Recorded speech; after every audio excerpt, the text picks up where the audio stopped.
Hey Magic players, Scott here with MTG Mind Games, bringing you a Tiny Leader deck tech. Today we're going to be looking at Glissa the Traitor, and this is going to be a Dredge deck. I recently got into Tiny Leader and started building, and this one I want to say I really went for more of the tech rather than big money. I enjoy the way this deck plays, and the way it interacts with my opponents tends to be on the broken side. Okay, so we'll just get right into it. So we have Glissa the Traitor. Specifically, she is a legendary zombie elf. Her mana cost is black, green, green, and she is a 3/3 first strike death touch. She reads, whenever a creature an opponent controls is put into a graveyard from the battlefield, you may return target artifact card from your graveyard to your hand. So ideally, we're going to be trying to gain value on not really playing a bunch of creatures out on the board, but we're going to be killing a lot of their creatures. If they get rid of Glissa and kill her or whatever, we've got tons of recurring effects to get things back from the graveyard in this, and she's just going to go to my command zone and get replayed, and her ability is almost always going to be relevant. You'll see. Here we go. First up, we have Mulch. 1 and a white, green, sorcery. It's going to get you 4 cards off the top, and you're going to be able to pull all the lands, which you'll see there's some lands in here that are very specific. Nyx Weaver gives you a decent blocker, 2/3 reach, and it's going to start milling you too. You're going to quickly mill everything from the top, and in this deck, milling yourself is more like drawing cards. So you're going to be able to just cherry pick out whatever you want when you want to cash this guy in. Scout the borders, more mill. This one does 5, and you get to put a creature or land. So if you mill, let's say, the Weaver or any of the other creatures in here, because you only run about 5 creatures, you're going to be able to pull them back. One of those is Satyr Wayfinder. It's a good chump. It's a good early play.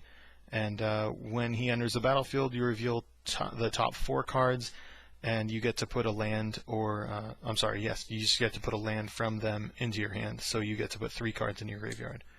Commune with the Gods reveals the top 5 cards of your library. You may put a creature or enchantment, which this one's very important because you get to get either one of the 2 creatures that we showed before, or an enchantment being Zombie Infestation, which you will see. That's one of our win conditions. We have Grisly Salvage. This one specifically gets 5 cards off the top, gets a creature or land.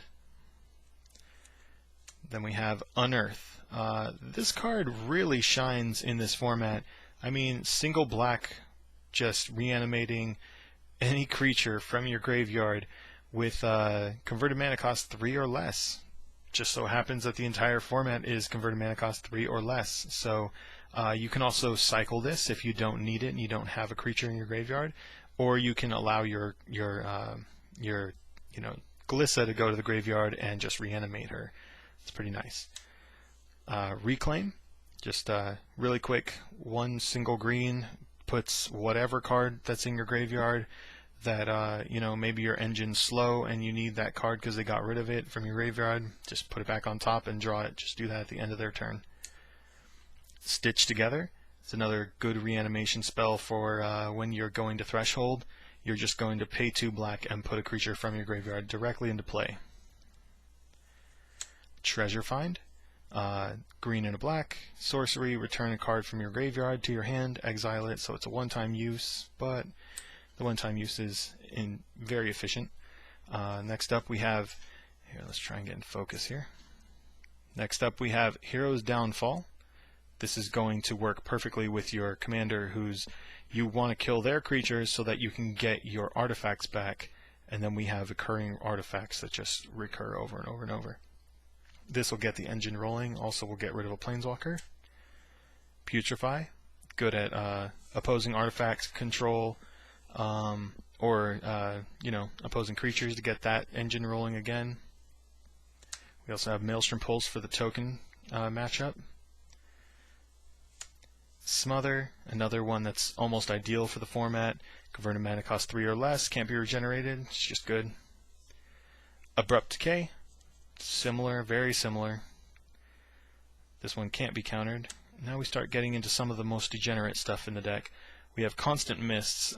As you're building this up, and let's say you're not going against the mill decks, but you're going up against you know, a damage deck like a Shuyun or something like that. This is going to fog them, and you just sacrifice a land. And we also run Crucible of Worlds in here, so you just get to replay your lands and sacrifice them over and over and over to buy it back over and over.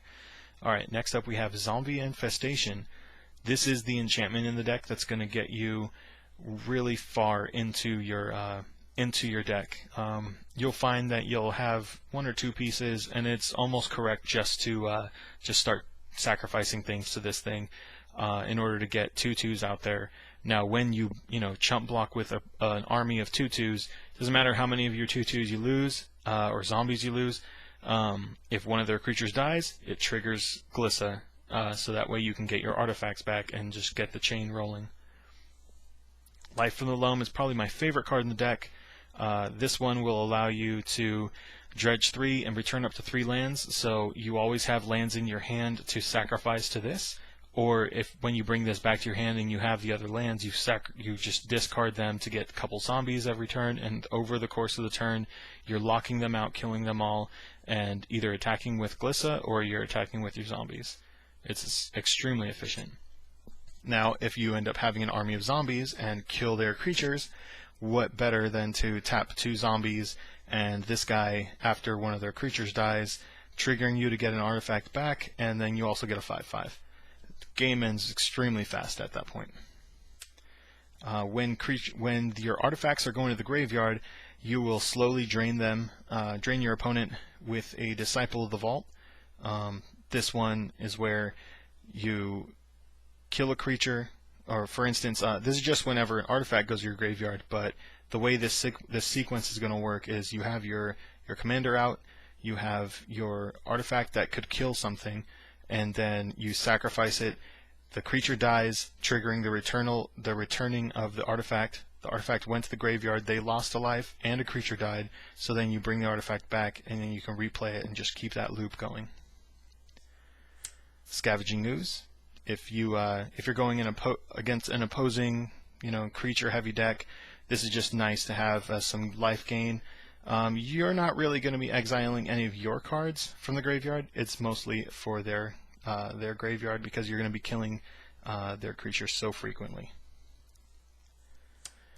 Deathrite Shaman, just like the ultimate Dredge all-star. This guy, if you're life from the loaming and you have a bunch of cards in your graveyard, and you're just filling it up and everything, and the other stuff is just pumping your graveyard full of lands, this guy's going to give you the return on the lands, and also inadvertently you can start doming them for 2, or you can just start gaining life for 2 to race their damage.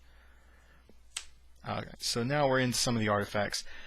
I like this artifact a lot because it's going to allow you to accelerate your mana by also having a creature out there.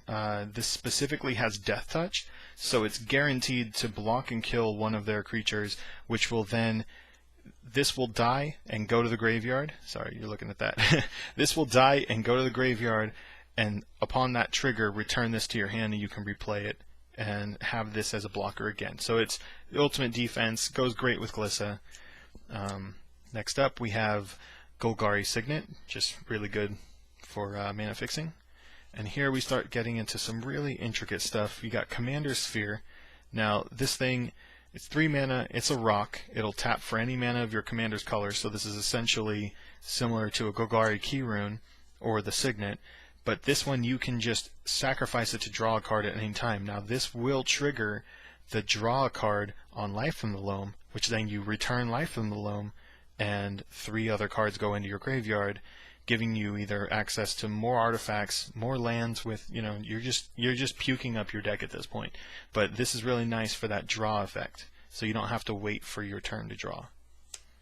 Now, We have 2 cards in here that are going to protect us against decking ourselves if we can't find, the cards we need, or our opponents are playing a mill deck or something like that.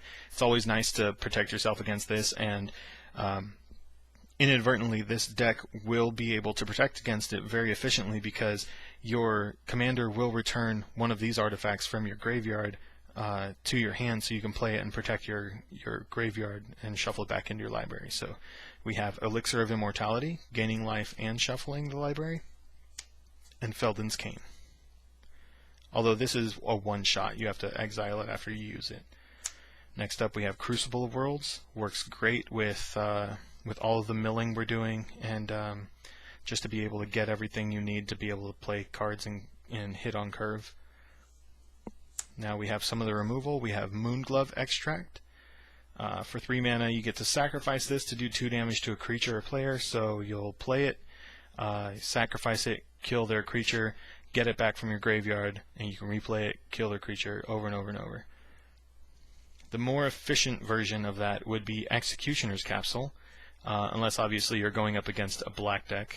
So this destroys a non-black creature, but you get to just shotgun them over and over and over with this.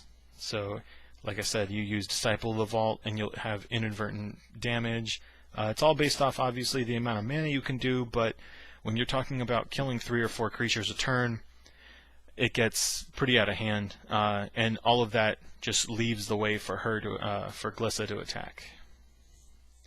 Then we have the ultimate one versus being Oblivion Stone. You'll kill everything, and then you'll tap you'll put a fate counter on Glissa. Then the next turn you can go ahead and wipe the board, and then that will in turn bring Oblivion Stone back to your hand. You replay Oblivion Stone, and the game's all pretty much locked at that point. Alright, so we have lands here. We've got Dakmor Salvage. This will get your Dredge train rolling pretty quick. You only really play this as a land if you absolutely need to. Otherwise, you're happy to just use Life from the Loam to bring this back to your hand, discard it, dredge off of it, and over and over to get zombies. We have Urborg to help us mana fix. Overgrown Tomb. Woodland Cemetery. Golgari Guildgate. Jungle Hollow. Tainted Wood. This is if you control a swamp, which you'll have swamps from the Urborg. Golgari Rot Farm. This can allow you to rebounce. It's not just bounce for value. This is actually going to allow you to bounce your Dakmor Salvage if you played it early on, and then you can go ahead and sacrifice or discard that to get zombies. Vivid Marsh. Vivid Grove. Tree of Tales and Vault of Whispers are actually pretty interesting because you can return these as artifacts, from your graveyard off of this ability. So if you're hurting for mana and you just happen to have 1 kill spell and that you're not hitting that extra land drop, but you got these in your graveyard, you can bring them back. So it's pretty nice. We have Barrenmoor with some cycling. Treetop Village is going to help us go aggro in the late game. And then we have 2 swamps and 2 forests. Alright, we'll move on to our sideboard.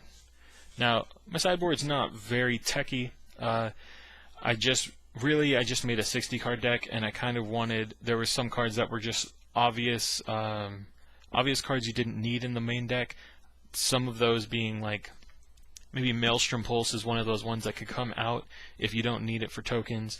But I have a lot of friends who play like elves and things like that, so I wanted to make sure I put that in the main deck in the beginning build for this deck. So first we have Blazing Torch. This is going to be another one of those types of cards that will it's going to give you protection from vampire and zombies as far as for your commander, but mostly it's for the tap sack, so you can equip this to a zombie, tap it, sacrifice it, that kills maybe like one of their creatures, and this comes back with Glissa, and then you replay it and all that stuff. So it's not that expensive. It's 1 and 1, so it's all based on the fact that you're going to need creatures, and Zombie Infestation is going to give you those creatures. Whisper Silk Cloak. This should be in the main deck, honestly, but I don't plan on going aggro in the way most decks normally would. If someone's playing more of a control build and they just continually kill Glissa over and over, then I'll board this in. Hero's Blade. This is another one of those. These both come in at the same time. If they're just targeting Glissa like crazy, or maybe a burn deck or something like that, I'll put this in so that it automatically buffs her as soon as she comes into the battlefield. She becomes a 6/5 first strike death touch. That's pretty intense. Alright, we have Ratchet Bomb. This one is specifically for the token matchup. And it's actually pretty strong in Tiny Leader because you don't have to put many converted mana cost counters on it. Unravel the Aether. For those, this is literally just to get rid of like stasis and things like that. If people are playing just those hoser enchantments and things to get rid of people's graveyards, a ley line of the void. Before I start my engine, I want to make sure I get rid of that ley line. So, Reclamation Sage, more artifact and enchantment removal. Vampire Hexmage, just perfect planeswalker removal. Go for the Throat, just good removal. A lot of people tend to play artifacts that I play with, so this is a sideboard card. Normally this would be a main board card. We have a new card, Damnable Pact. Sometimes you want to force the control player to get rid of all their cards and lose some life, and if you're not able to play your accelerants and you're just dropping lands and they're not really doing anything, they're just doing a lot of draw go, then this is perfect to make sure they get rid of their extra cards in their hand. And same, very similar vein with Necrogen Spellbomb, just making them discard cards just so that you can gain some advantage, and then you can sack it to draw cards and cycle through it, bringing it back with Glissa if she gets in the red zone. So that was my Dredge deck, guys. Let me know what you think, and I'll be bringing you more deck techs as the weeks go. So let us know what you think. Comment, like, subscribe, and make sure you check out the Wake the Dead podcast. We'll be revealing the winner of our giveaway for the Narset Transcendent on that podcast. So make sure you guys stay tuned. This is Scott. Peace.